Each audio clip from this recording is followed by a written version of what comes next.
Que llama la atención porque con los 4 futbolistas que podemos entrevistar para hacer esta serie de contenidos en la semana, todos tocaron el tema de la mentalidad, del trabajo mental que hizo Chucho y que también nos platicaba que lo hizo junto a su esposa. Entonces, él lo sacó al tema como si fuera lo más importante. Incluso nos dijo que primero estaba el trabajo mental y después lo deportivo antes de... Es algo importante de decir porque... siempre pensamos en las cualidades, en el talento, ¿no? Pero sí, es cierto, si no tienes un trabajo mental bueno y sobre todo una disciplina, lo hemos visto cuántos casos de jugadores se han quedado en el camino, ¿no? Y que muchos de estos jugadores lograron, como dijo Higinio hace rato, muchos fueron a Europa, otros lograron hacer un nombre dentro del fútbol mexicano, ¿no? Que fueron recordados, o sea, quizás está mal comparar esta generación con la del 2011, porque también fueron circunstancias diferentes, pero esa del 2011 quedaron en el olvido prácticamente, o sea, sí. De la del 2011, ¿quién puede rescatar realmente? Briseño, que sigue Briseño, Fierro por ahí. Pero Fierro tampoco no trascendió. No, pero es de los que han logrado mantener una medianamente estuvo ahí, ¿no? O sea, los porteros no. ¿No? Richard Sánchez, me acuerdo que era el portero, el titular, ¿no? Ajá. México-americano. Briseño, Fierro, por ahí quizás Poncho González, Kevin Escamilla, Carlos Guzmán, que estuvo en Morelia. Carlos Guzmán. Pero, a ver, yo creo Poncho que González. habla Chucho y que Poncho González. Ponchito González, sí, cierto. parte importante de lo que comentaba Jonathan, y si se dan cuenta, me parece que ese es el parteaguas más grande que dejó, la mentalidad. Porque siempre se hablaba de sí podemos competir, y México hasta ese momento era el competimos como siempre y ganamos. Que en mayores sigue pasando, ¿eh? Claro, pero es que a partir de ahí la mentalidad, hoy prácticamente todos los clubes tienen incluso una estructura de coaching, de desarrollo mental, que si el futbolista necesita atención, pero es que eso antes no se le prestaba atención y Chucho centra el foco en eso, porque al margen de las capacidades futbolísticas, él primero, ya lo decía Jonah, convence a los jugadores, porque yo estaba viendo que él en un documental también decía, ¿no? Que les preguntaba, ¿a qué venimos? Y que la respuesta era, a ganar. ¿A qué venimos? A ganar. Pero era convencerlos, cosa que hoy todavía, y tú, Quique, lo has visto en selección mexicana, si hoy les preguntas a qué venimos, muchos hasta se quedan como pues a lo que Dios. No, y pasó, lo dijo Carlos Osorio. Después, cuando se enfrentaron a Brasil en los octavos de final de Rusia, a Kevin, que se quedaron callados todos, bueno, ahí habla, ¿no? Un poco del trabajo mental que hizo Chucho Ramírez. Sí, no, esa parte de lo mental, justo como lo decía Jonathan, nos lo comentaba, y no sé si tú coincidas, Juan, en ese sentido.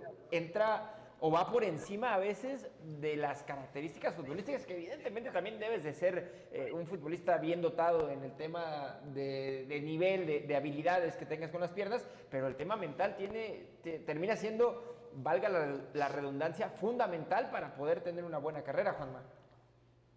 Es que por más que tengas calidad en la cancha, si no tienes la mentalidad para evitar que te tiemblen las piernitas, como se dice vulgarmente, es complejo, ¿no? Hay que tener la mentalidad para tener esa tranquilidad mental, aunque valga también la redundancia, de poder definir en momentos complicados, ¿no? No sé si sin alguna preparación mental, lo de Ver Guzmán, tal vez lo de Carlos Vela y la de Giovanni sí, porque venían de Europa, ¿no? Ya venía una preparación. Carlos Vela está a punto de irse a Europa también, Gio venía ya de Europa. Creo que eran los jugadores que tenían la fortaleza mental más importante y que también ayudó a permearla en sus compañeros, ¿no? Elementos que tenían mucha calidad, lo digo otra vez, pero sin esa ayuda mental que tuvo el equipo mexicano, yo creo que se le hubieran complicado un poco más la situación. Es que ¿cuántos ejemplos hay en los dos casos, por decirlo así, ¿no? Que quizá no es tan hábil con las piernas, pero mentalmente fuerte. ¿Y cuántos casos hay al revés, no? Que eran buenísimos con los pies, pero que mentalmente nunca les dio, ¿no? Es que fue el Pollo Briseño es un caso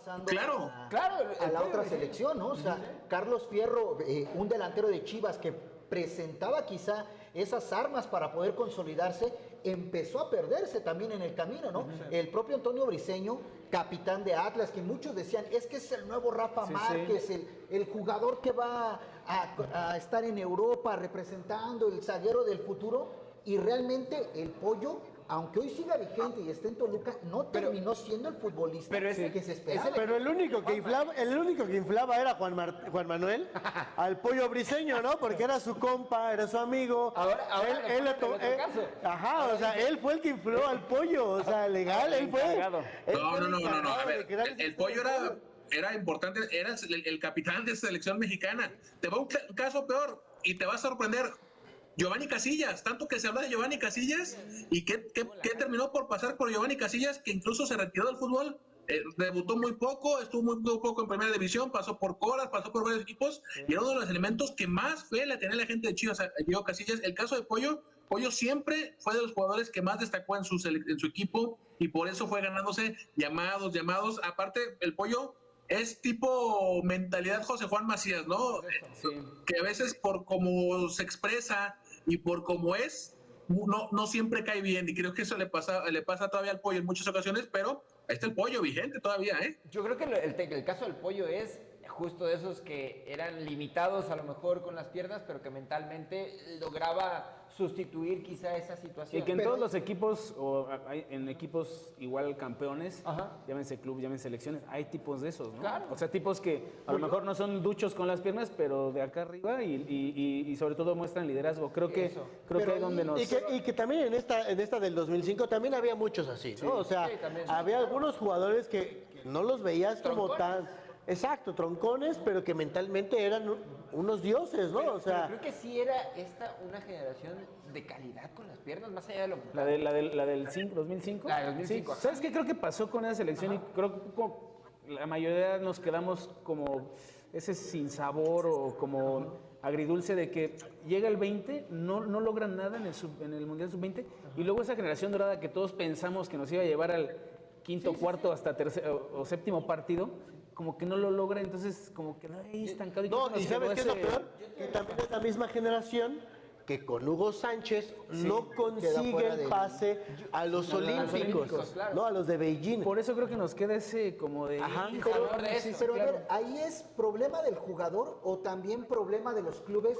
Porque en algún momento, a ver, yo recuerdo que cuando llegan los 3 jugadores de Cruz Azul, que si no estoy mal fueron Pedro Valverde, Paco Flores, Andrade y César Villaluz, y los llevan a la cementera porque nos invitaron a nosotros, fuimos a la cementera. Ojo, él ya estaba en los medios de comunicación cuando México fue campeón. Ya facturaba. Entonces... Fuiste a correr, birre, ahí a la cementera. Entonces, o sea... Me dije si entra en la ley Sí. Se va a pensionar bien. Higinio. Pero a ver...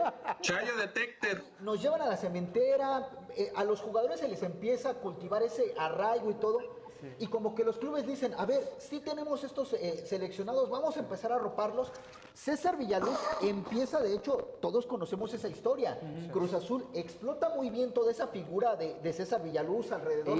Lo empiezan a subir al primer equipo, le firman contratos espectaculares. O sea, yo creo que también ahí, parte de lo que decían, de esa generación que se pierde en el 20 y que se pierde también rumbo a los Juegos Olímpicos con Hugo Sánchez, también ahí quizá fue parte de la responsabilidad del jugador que quizá dejó de trabajar en ese aspecto mental, pero también parte de los clubes que no supieron desarrollar ese talento que ya tenían, porque el talento bruto ahí estaba. Sí, estaba. Y ya te habían entregado el mayor título hasta en ese momento de la historia del fútbol mexicano. Era de lo que nos platicaba Chucho Ramírez, ¿no? Sí, justo decía él que, o sea, yo le preguntaba de la percepción que tenía con el tema de los no formados, extranjeros, que si le quitaban un lugar. Y él decía que en el caso específico de esa generación, a los clubes les hizo falta darles más oportunidad de minutos. Dice, no les pedíamos a lo mejor que los metieran 90, pero sí darles minutos dependiendo cómo iban avanzando en su proceso, ¿no? Sí, la verdad, ahí sí hizo falta que los clubes